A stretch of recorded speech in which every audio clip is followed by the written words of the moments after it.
बिस्मिल्लाहिर्रहमानिर्रहीम। अस्सलाम वालेकुम। आज हम सॉल्व करेंगे NBF class 10 new syllabus 2026 miscellaneous exercise 12 question 2 to question 5। Lecture start करने से पहले मेरे चैनल को लाइक, सब्सक्राइब और शेयर ज़रूर कर दें। स्टार्ट करते हैं। Question number 2 is for the following data draw cumulative frequency polygon. सबसे पहले हमने कम्युलेटिव फ्रीक्वेंसी पॉलीगॉन ड्रॉ करनी है। इसके लिए हमें along y axis cumulative frequency चाहिए होती है और अलोंग एक्स एक्सिस हमें अपर क्लास बाउंड्रीज चाहिए होती हैं।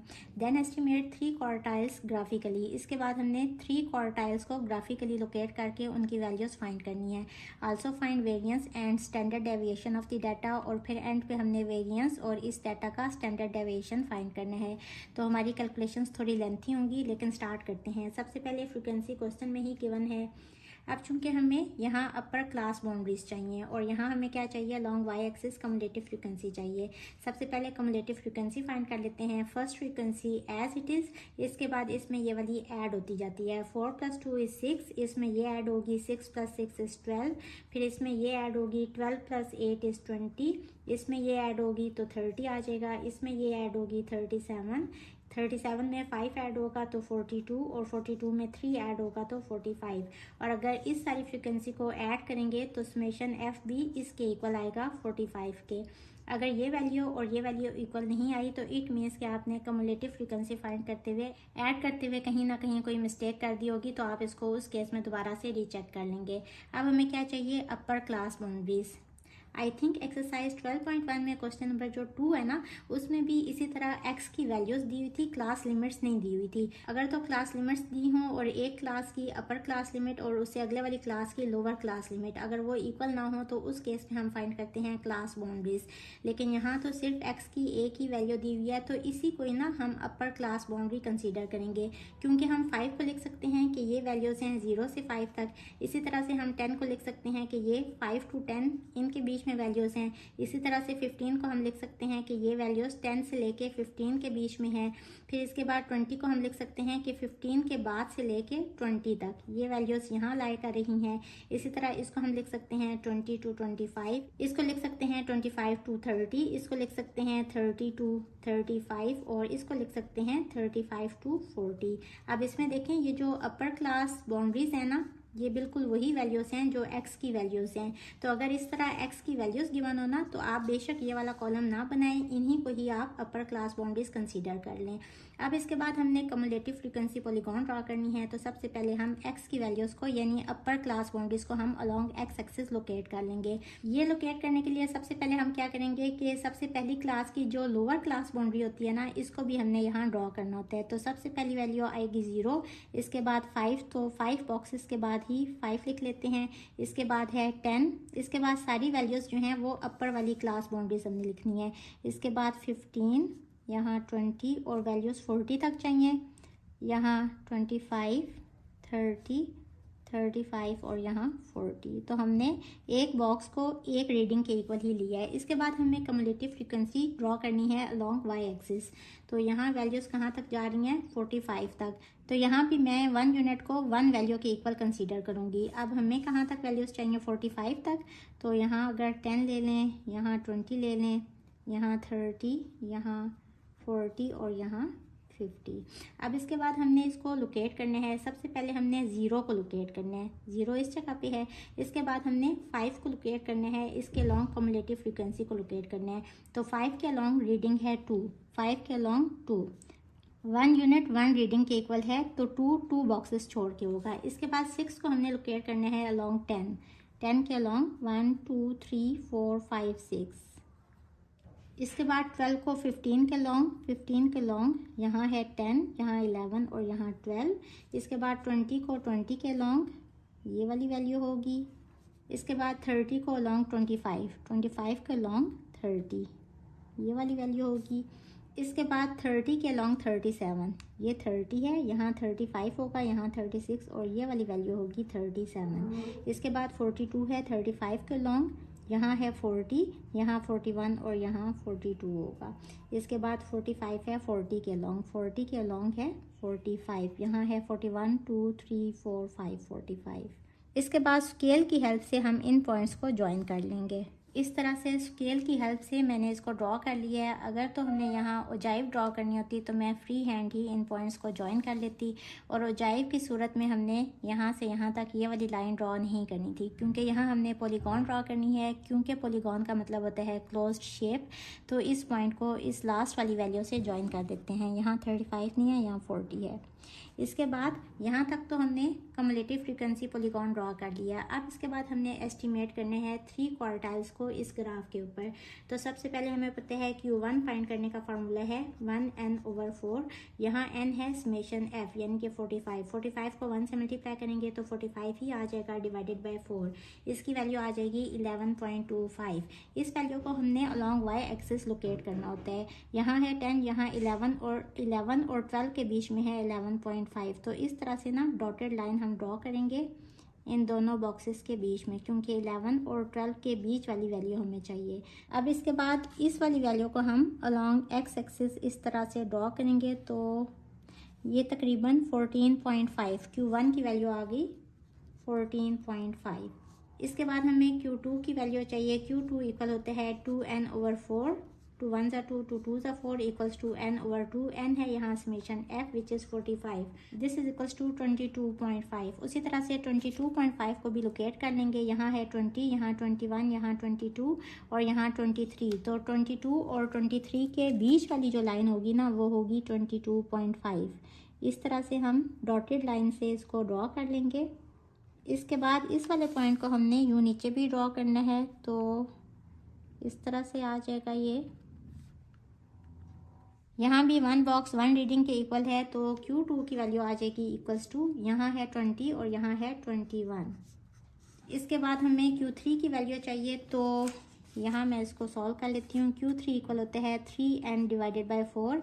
n है यहाँ 45, तो 3 इंटू 45 डिवाइडेड बाय 4। इसको सिंप्लीफाई करेंगे तो इसका आंसर आ जाएगा इक्वल्स टू 33.75। इसको भी वैल्यू को लोकेट कर लेंगे। यहाँ है 30, यहाँ 31, 32, 33 और 33.75। इस लाइन से ना, क्योंकि यहाँ 34 है, इससे थोड़ा सा पीछे इस वाली जगह पे होगा 33.75। इस तरह से अब इस वाले पॉइंट को नीचे की तरफ लेके आएंगे इस तरह से।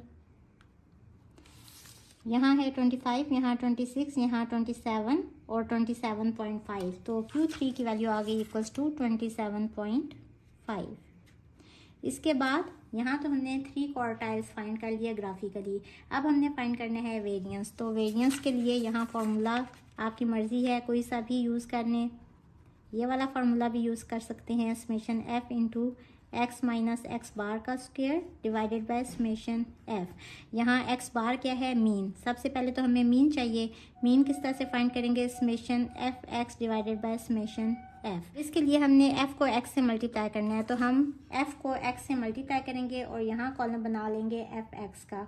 2 को 5 से मल्टीप्लाई करेंगे तो 10, इसी तरह से 10 को 4 से मल्टीप्लाई करेंगे तो 40, 15 को 6 से मल्टीप्लाई करेंगे तो 90, इसी तरह से 20 को 8 से मल्टीप्लाई करेंगे तो 160। इसी तरह से ये सारा कॉलम कंप्लीट कर लेंगे। अब हमें चूंकि समेशन एफ एक्स चाहिए, तो इन सारी वैल्यूज़ को ऐड करेंगे, इसका आंसर आ जाएगा 1055। तो मीन वैल्यू फाइंड करने के लिए 1055 को डिवाइड करेंगे समेशन एफ यानी कि 45 से 23.44। अब आपकी मर्ज़ी है, चाहे तो ये वाला वेरिएंस का फार्मूला यूज़ करें या फिर वेरिएंस का एक और फार्मूला भी है, summation f x square divided by summation f minus summation f x divided by summation f whole का स्क्वायर। मैं यहाँ ये वाला फार्मूला यूज़ करूँगी क्योंकि यहाँ इसकी कैलकुलेशन मुझे थोड़ी इजी लग रही है। अगर आपने ये वाला फार्मूला यूज़ करने हैं तो सबसे पहले आप यहाँ कॉलम बनाएंगे x माइनस एक्स बार का। अगर आपने ये वाला फार्मूला यूज़ करने हैं तो उसके लिए x में से यानी कि 5 में से आपने x बार यानी कि इस वैल्यू को माइनस करना है, वो वैल्यू आप यहाँ लिखेंगे। फिर 10 माइनस दिस वैल्यू, वो वैल्यू यहाँ लिखेंगे। इसी तरह से यहाँ x माइनस एक्स बार का कॉलम बनता जाएगा। फिर उसका आपने स्क्वायर लेते जाना है, तो एक और कॉलम बनेगा जहाँ इन वाली वैल्यूज़ का स्क्वायर करते जाएंगे, तो वो कॉलम आ जाएगा x minus x bar whole square का। इसके बाद इन वाली वैल्यूज़ को आपने f से मल्टीप्लाई करते जाना है, तो आपके पास ये वाला कॉलम बन जाएगा f into x minus x bar whole का स्क्वायर। और उसके बाद उन सब वैल्यूज़ को आप ऐड करेंगे तो नीचे आपके पास आ जाएगा summation f into x minus x bar whole का स्क्वायर और डिवाइडेड बाय समेशन f यानी कि 45 करेंगे तो आपके पास वेरिएंस आ जाएगा। लेकिन यहाँ देखें, सिर्फ आपके पास 2 ही कॉलम बनेंगे क्योंकि f x तो आपने दोनों सूरतों में फाइंड फाइंड करना ही है। अब हमें यहाँ क्या चाहिए, एक्स स्क्वायर चाहिए और उसके बाद आपने इसको एफ से मल्टीप्लाई करते जाना है। तो सबसे पहले एक्स स्क्वायर का कॉलम बना लेंगे और इसके बाद एफ एक्स स्क्वायर का कॉलम बना लेंगे। एक्स स्क्वायर यानी कि इन वैल्यूज़ का स्क्वायर करते जाना है। 5 का स्क्वायर इक्वल होता है 25, 10 का स्क्वायर इक्वल होता है 100। इसी तरह से इन सब का स्क्वायर करते जाएंगे और यहाँ वैल्यूज़ लिखते जाएंगे। तो यहाँ आ जाएगा 225। इसी तरह से ये कॉलम कंप्लीट कर लेंगे। अब आपने एक्स स्क्वायर को एफ से मल्टीप्लाई करते जाना है। तो 25 को 2 से मल्टीप्लाई करेंगे तो यहाँ आ जाएगा 50। इसी तरह से ये कॉलम भी कंप्लीट कर लेंगे। इस वैल्यू को इससे मल्टीप्लाई करेंगे तो 4 × 100 इज़ 400। ये मैंने सारा कॉलम कंप्लीट कर लिया। अब हमें चाहिए समेशन एफ एक्स का स्क्वायर। तो इन सारी वैल्यूज़ को ऐड करेंगे, ये आ जाएगा 28475। अब इन वैल्यूज़ को आपने सिंपल यहाँ फॉर्मूला में पुट करना है। यहाँ है समेशन एफ एक्स स्क्वायर यानी कि ये value 28475 divided by summation F यानी कि 45 माइनस, देखें ये वाली पूरी वैल्यू जो है ना, ये क्या है, मीन है जो हमने फाइंड किया हुआ है। तो हम सिंपल यहाँ 23.44 होल स्क्वायर भी कर सकते हैं। इसको थोड़ा सा इस तरह से कर लेते हैं ताकि पता चल जाए कि वेरिएंस यहाँ हमने फाइंड किया हुआ है और Q3 हमने यहाँ फाइंड किया हुआ है। अब इसको सिंप्लीफाई करेंगे तो इसका आंसर आ जाएगा 632.78 माइनस 549.64। सिंप्लीफाई करेंगे सो दी वेरिएंस इज़ 83.14। इसको हम लिखते हैं एस स्क्वायर और इसके बाद चूंकि हमें स्टैंडर्ड डेविएशन चाहिए तो सिंपल हमने वेरिएंस का स्क्वायर रूट ले लेना होता है। तो यहाँ से आपके पास स्टैंडर्ड डेविएशन आ जाएगा इक्वल्स टू 9.12। ये हमने अपना पूरा क्वेश्चन सॉल्व कर लिया। आप इसको पूरा देख लें कि सारी कैलकुलेशंस किस तरह से हमने की हैं। Question number 3 is Atika wants to examine the relationship between the time of exercise of patients and their blood pressure. Atika चाहती है कि वो एग्जामिन करे कि पेशेंट्स ने जितनी देर एक्सरसाइज की तो ब्लड प्रेशर के ऊपर ये एक्सरसाइज करने का क्या इफेक्ट हुआ। बेसिकली एक्सरसाइज और ब्लड प्रेशर के बीच में वो उनका रिलेशनशिप फाइंड करना चाहती है। Show the data by box and whisker plots. हमने इस डाटा को बॉक्स एंड विस्कर प्लॉट के ऊपर शो करना है। अब सबसे पहले यहाँ टाइम है और टाइम बेसिकली क्या है, time of exercise of patients, यानी जब उन्होंने एक्सरसाइज नहीं की तो सबसे पहले अतिका ने उनका बीपी चेक किया तो ये रीडिंग आई। इसमें 140 अपर वाला बीपी है और 90 नीचे वाला बीपी है। इसके बाद जब 15 मिनट्स उन्होंने एक्सरसाइज की तो दोबारा से अतिका ने उनका बीपी लिया, वो ये रीडिंग आई। 30 मिनट्स एक्सरसाइज के बाद बीपी दोबारा से चेक किया तो ये रीडिंग आई। इसी तरह से 45 मिनट्स पे ये बीपी आया और 60 मिनट एक्सरसाइज करने के बाद बीपी चेक किया तो ये रीडिंग आई। अब देखें जब भी हमने box and whisker plot draw करना होता है ना, तो उसके लिए हमें एक ही वेरिएबल चाहिए होते हैं। हम सिर्फ एक वेरिएबल को बॉक्स एंड विस्कर प्लॉट पे शो कर सकते हैं। तो सबसे पहले हम टाइम को लेंगे। अब देखें 0, 15, 30, 45, 60 यानी कि रीडिंग्स ऊपर की तरफ जा रही हैं और इन सब के बीच में 15 मिनट्स का गैप है। यानी कि हम पहली रीडिंग जो है वो 0 ले सकते हैं, फिर 15, सबसे पहले हमने नंबर लाइन ड्रॉ करनी होती है ना, फिर इसके बाद 30 ले लेंगे, फिर 45 और फिर 60 ले लेंगे। इसके बाद यहाँ Q1 यानी फर्स्ट क्वार्टाइल, ये कितने हैं 15। तो 15 के अलोंग हमने ना इस तरह से एक वर्टिकल लाइन ड्रॉ करनी होती है बॉक्स एंड विस्कर प्लॉट में। ये लाइन इस तरह से ड्रॉ कर दी। इसके बाद मीडियन हमने ड्रॉ करना होता है। मीडियन कितने हैं 30, तो इसके पैरेलल और वैसे 30 के अलोंग वर्टिकल लाइन इस तरह से ड्रॉ करनी होती है। और इसके बाद Q3 है 45, तो 45 के अलोंग भी इस तरह से हमने वर्टिकल लाइन ड्रॉ करनी होती है जो बाकी इन दो लाइंस के पैरेलल हो। ये Q1 है, ये मीडियन है या इसको Q2 भी कह सकते हैं, और ये Q3 है। इसके बाद यहाँ हमने रेक्टेंगल ड्रॉ कर देना होता है। बेसिकली एक बॉक्स इस तरह से ये ड्रॉ हो जाता है और इसके बाद हमने इसके लॉन्ग मिनिमम और मैक्सिमम वैल्यूज़ भी प्लॉट करनी होती है। मिनिमम वैल्यू है 0, तो 0 को ना हमने इस बॉक्स के बिल्कुल मिड में इस तरह से ये वाला पॉइंट लेंगे और इसी तरह से 60 है मैक्सिमम वैल्यू, तो 60 के लॉन्ग भी इस तरह से हम इस बॉक्स के मिड में इस तरह से लाइन लेंगे और इसके बाद इन दोनों लाइंस को भी हमने बेसिकली इस बॉक्स के साथ ज्वाइन कर देने हैं। तो ये हमने विस्कर्स ड्रॉ कर दिए हैं। तो ये हमने टाइम का box and whisker plot draw कर दिया है। इसके बाद हम ब्लड प्रेशर का भी box and whisker plot draw करेंगे। उसी तरह से सबसे पहले हमने नंबर लाइन ड्रॉ करनी है। तो देखें यहाँ सबसे पहले ऊपर वाले बीपी को देखें, यहाँ है 140, यहाँ 130 है, यहाँ 120 है, 120 है। हो सकता है ना कि ऊपर वाला बीपी सेम आ जाए दो रीडिंग्स में, तो ये जो है ये डेली लाइफ एग्जाम्पल की तरह की है। लेकिन इसको चूँकि ये ऊपर वाले बीपी में दोनों रीडिंग्स सेम हैं, तो इसको अब हम यहाँ प्लॉट नहीं कर सकते। तो हम नीचे वाली रीडिंग्स को देखते हुए ना फिर हम यहाँ रीडिंग्स लेंगे। देखें यहाँ है 90, यहाँ 85, 80, 75, 70, यानी कि 5 जो नंबर्स हैं ना वो लेस होते जा रहे हैं। पहले 90 था, 5 लेस हुआ तो 85, फिर लेस हुआ तो 80, यानी कि यहाँ जो मिनिमम वैल्यू है वो 70 है। तो सबसे पहले आपने ये ज़रूर देखना होता है, यहाँ जो लिखा हुआ है ना मिनिमम और स्लैश मैक्सिमम, इसका ये मतलब है कि ये वाली वैल्यू जो है ये मिनिमम भी हो सकती है और मैक्सिमम भी हो सकती है। तो सबसे पहले हम यहाँ 70 प्लॉट करेंगे। ऊपर वाला बीपी हम एज इट इज़ लिख लेंगे, क्योंकि हमने दोनों को ना एक ही नंबर लाइन के ऊपर ड्रॉ करना है, एक ही हम इनका box and whisker plot draw करेंगे। अब दूसरी रीडिंग हम बेसिकली इस वाली वैल्यू को देखते हुए ले रहे हैं। 70 के बाद 5 जो डिजिट्स हैं उनके बाद आ रहा है 75, तो यहाँ 120/75। इसके बाद 5 डिजिट्स के बाद आ रहा है 80, 75 के बाद 80, तो 120/80, फिर है 130/85 और फिर है 140/90। इसके बाद हम उसी तरह से इसको भी प्लॉट कर लेंगे। अब यहाँ जो लिखा हुआ है ना Q3, बेसिकली यहाँ ब्लड प्रेशर में ये जो वैल्यू है ना ये Q1 की है, फर्स्ट क्वार्टाइल की ये वाली वैल्यू होगी, और ये वाली वैल्यू होगी थर्ड क्वार्टाइल की। तो बस इस चीज़ से आपने कंफ्यूज नहीं होना, और इस तरह से आप एक वर्टिकल लाइन ड्रॉ कर लेंगे। ये Q1 की लाइन है। इसके बाद मीडियन 120/80 पे है, तो मीडियन भी इस तरह से एक वर्टिकल लाइन 120/80 के अलॉन्ग इस तरह से ड्रॉ कर लेंगे। ये मीडियन भी है और इसको आप Q3 भी कह सकते हैं। और इसके बाद हमें चाहिए Q3 जो है 130/85, तो Q3 के अलॉन्ग इस तरह से एक वर्टिकल लाइन ड्रॉ कर लेंगे। ये है Q3। इसके बाद इनको हमने ज्वाइन करके एक बॉक्स बना देना है इस तरह से, और बस इसके बाद हमने विस्कर्स ड्रॉ कर देने हैं मैक्सिमम और मिनिमम वैल्यू के लॉन्ग। 115/70 ये है यहाँ मिनिमम वैल्यू, तो इसके लॉन्ग हमने इस तरह से एक डॉट लगाना है, और इसके बाद मैक्सिमम वैल्यू इस केस में है 140/90, तो इसके लॉन्ग भी इस तरह से हम एक डॉट लगा देंगे, और बस इस बॉक्स को इन पॉइंट्स के साथ ज्वाइन करेंगे। तो बेसिकली ये हमने विस्कर्स ड्रॉ कर दिए हैं इस तरह से और इस तरह से। तो यहाँ आप लिख लें कि ये है मिनिमम वैल्यू और ये है मैक्सिमम वैल्यू। अब ये तो हमने दोनों वैल्यूज़ के box and whisker plots draw कर दिए हैं। अब इसके बाद हमें चाहिए IQR यानी कि इंटर क्वार्टाइल रेंज। ये इक्वल होते हैं Q3 - Q1 के, और Q3 की वैल्यू यहाँ हमारे पास गिवन है 45 और यहाँ 15, तो 45 - 15 आंसर इज़ 30। और यहाँ भी हम IQR यानी इंटर क्वार्टाइल रेंज उसी तरह से फाइंड करेंगे Q3 - Q1।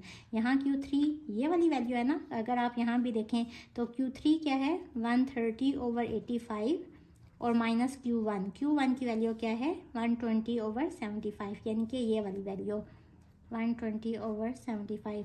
अब इसको किस तरह से फाइंड करेंगे, ऊपर वाली वैल्यू में से ऊपर वाला बीपी माइनस होगा, 130 - 120 इज़ 10, और नीचे वाली में से नीचे वाला बीपी माइनस होगा, 85 - 75 इज़ 10। तो ये आ गया इसका IQR। इसके बाद हमने बताने हैं what is the type of correlation. Correlation की कौन सी टाइप है। अब देखें जून टाइम बढ़ता जा रहा है, देखें 0 से टाइम हुआ 15 मिनट्स, तो बीपी पहले था 140 और अब हुआ 130, यानी कि ऊपर वाला बीपी कम हुआ। अब नीचे वाले बीपी को भी देखते हैं कि पहले बीपी नीचे वाला था 90 और बाद में हुआ 85, यानी कि टाइम बढ़ा तो बीपी कम हुआ। अब इससे आगे भी देख लेते हैं, टाइम जब 15 मिनट्स और गुजरे यानी कि टाइम हुआ 30 मिनट्स या आधा घंटा कह लें, तो बीपी पहले कितना था 130 ऊपर वाला, और उसके बाद कितना हो गया 120, और नीचे वाला 85 था अब हुआ 80, यानी कि यहाँ भी बीपी जो है वो कम हो रहा है, ऊपर वाला भी कम हो रहा है नीचे वाला भी कम हो रहा है। यानी जून टाइम ज़्यादा होता जा रहा है एक्सरसाइज का, वैसे वैसे बीपी जो है वो कम होता जा रहा है। तो जब एक चीज़ के बढ़ने से दूसरी चीज़ कम हो तो उसको हम कहते हैं कि टाइप ऑफ कोरिलेशन क्या है, नेगेटिव कोरिलेशन। नेक्स्ट है what conclusion can be drawn from this. इससे हमारे पास क्या कंक्लूजन आता है कि एक्सरसाइज ज़्यादा करेंगे तो देखें बीपी पहले हाई था, आहिस्ता आहिस्ता नॉर्मल होता गया। तो सिंपल आप यहाँ लिखेंगे कि more exercise time cost reduction in BP, क्योंकि बीपी जो है वो ज़्यादा एक्सरसाइज करने से नॉर्मल होता जा रहा है। तो ये क्वेश्चन नंबर 3 भी कंप्लीट हुआ। Question number 4 is a sports coach wants to analyze the time performance of athletes in an event. जो स्पोर्ट्स का कोच है वो चाहते हैं कि वो अपने प्लेयर्स को देखे कि वो इवेंट के बीच में टाइम के लिहाज से कैसा परफॉर्म कर रहे हैं. Draw the box and whisker plot. यहाँ भी हमने box and whisker plot draw करने हैं to show a median time of 20 second. यहाँ मीडियन गिवन है यानी कि Q2 की वैल्यू गिवन है 20 सेकेंड्स. इसी तरह से Q1 की वैल्यू गिवन है 10 सेकेंड्स. Q3 की वैल्यू गिवन है 30 seconds. Also find percentage of athletes could perform in first 10 seconds. First 10 seconds में कितना उन्होंने एथलीट्स ने परफॉर्म किया यानी कि प्लेयर्स ने कैसा परफॉर्म किया है. आल्सो फाइंड IQR और हमने IQR भी फाइंड करना है. अब देखें यहाँ हमने चूंकि box and whisker plot draw करना है तो सबसे पहले हम नंबर लाइन ड्रॉ कर लेंगे. नंबर लाइन के लिए देखें 10, 20, 30 यानी कि 10 का डिफरेंस है टाइम के बीच में. 10 सेकेंड्स का डिफरेंस है. तो हम इस तरह से ड्रॉ करेंगे कि यहाँ 10 हो गया, यहाँ 20, यहाँ 30 और थोड़ा सा ऊपर ले जाएंगे. यहाँ मैंने 2 सेंटीमीटर को 10 सेकेंड्स के इक्वल लिया है. जब उन्होंने भागना स्टार्ट किया तो उस टाइम कितना था 0 सेकेंड्स. तो मिनिमम वैल्यू कितनी होगी 0. फिर उसके बाद 10, फिर उसके बाद 20, फिर 30 और मैक्सिमम वैल्यू इस केस में गिवन नहीं है. तो सबसे पहले हमने Q1 ड्रॉ करने हैं तो उसी तरह से Q1 के अलोंग इस तरह से एक लाइन ड्रॉ कर लेंगे. ये Q1 की वैल्यू है. इसके बाद Q2 यानी कि मीडियन वैल्यू गिवन है 20. तो इस तरह से 20 के अलोंग हमने एक इस तरह से वर्टिकल लाइन ड्रॉ करनी है और इसी तरह से 30 के अलोंग भी एक हमने वर्टिकल लाइन ड्रॉ कर लेनी है इस तरह से. इसके बाद इन लाइंस को हमने बॉक्स की मदद से इस तरह से ड्रॉ कर लेना है कि ये एक बॉक्स बन जाए इस तरह से. और यहाँ लिख लेंगे कि ये मीडियन वैल्यू है या इसको हम Q2 भी कहते हैं मीडियन को. और ये वाली वैल्यू है Q3 की. इसके बाद चूंकि हमें मैक्सिमम वैल्यू नहीं पता तो हम क्या करेंगे कि इस साइड से ना वैसे ही अपनी मर्ज़ी से यूं ड्रॉ कर लेंगे लाइन. यहाँ से पता चल रहा है कि इस साइड से ना मैक्सिमम वैल्यू हमें पता नहीं है और मिनिमम वैल्यू हमें पता है कि जब भी गेम स्टार्ट होती है तो टाइम कितना होता है 0 से ही स्टार्ट होता है ना. तो मिनिमम वैल्यू कितनी है 0. तो यहाँ आप लिखेंगे मिनिमम वैल्यू है ये और इसको भी इस तरह आपने यहाँ भी विस्कर ड्रॉ कर लेना है इस तरह से. तो ये हमने box and whisker plot draw कर दिया है. इसके बाद हमने क्या फाइंड करना है. Find what percentage of athletes could perform in first 10 second. First 10 seconds में एथलीट्स ने कैसा परफॉर्म किया उसकी हमने परसेंटेज बतानी है. अब देखें 10 सेकेंड पे ना Q1 है. हमें पता है कि जो क्वार्टाइल्स होते हैं ना वो किसी भी डाटा को 4 इक्वल पार्ट्स में डिवाइड करते हैं. ये सारे पार्ट्स ना इक्वल होते हैं. Q1 है ये Q2 है, ये Q3 है. अब अगर आप Q1 को देखें सपोज यहाँ 0 है और यहाँ 100 है. सपोज ये मार्क्स हैं या कोई भी चीज़ कह लें, बच्चे कह लें कि 100 बच्चे हैं तो Q1 के अंदर कितने बच्चे आएंगे. यहाँ 25 आएंगे. यहाँ Q1 और Q2 के बीच में भी 25 आएंगे. Q2 और Q3 के बीच में भी 25 आएंगे और Q3 और Q4 यानी लास्ट वैल्यू तक भी 25 आएंगे क्योंकि इन सब को ऐड करें तो 100 ही बनता है. यानी कि जो क्वार्टाइल है ना वो आपके डाटा को किस पार्ट में डिवाइड करते हैं 1/4 पार्ट में डिवाइड करता है. या इन अदर वर्ड्स आप कह सकते हैं कि यहाँ 25% जो भी चीज़ है वो कितनी आ रही है Q1 में 25%. Q2 में कितनी आ रही है क्योंकि Q2 जो है वो मीडियन वैल्यू भी होती है जो कि डाटा को हाफ में डिवाइड कर देती है. Q2 जो है ना उसके इस साइड पे भी 50% लोग हैं या जो भी चीज़ है वो 50% डाटा है और इस साइड पे भी 50% डाटा है. Q3 के इस साइड पे 75% डाटा है और इस साइड पे कितना डाटा है 25%. तो हमने चूंकि Q1 बताना है क्योंकि 10 सेकेंड के ऊपर Q1 है ना तो आप यहाँ सिंपल लिखेंगे कि 25% of athletes could perform in first 10 seconds. बस ये इसका आंसर आ गया. इसके बाद हमने IQR फाइंड करने हैं यानी इंटर क्वार्टाइल रेंज. तो सिंपल हमारे पास Q3 और Q1 दोनों की वैल्यूज़ हैं तो इनको माइनस कर देंगे. सो द आंसर इज़ 20 और साथ में आ जाएगा सेकेंड्स. ये हमारा आज का लेक्चर ख़त्म हुआ. होप स्टूडेंट्स आपको आज के लेक्चर की भी बहुत अच्छी समझ आ गई होगी. जाने से पहले मेरे चैनल को सब्सक्राइब करना मत भूलिएगा. इसके साथ ही मुझे दें इजाज़त. अल्लाह हाफिज़.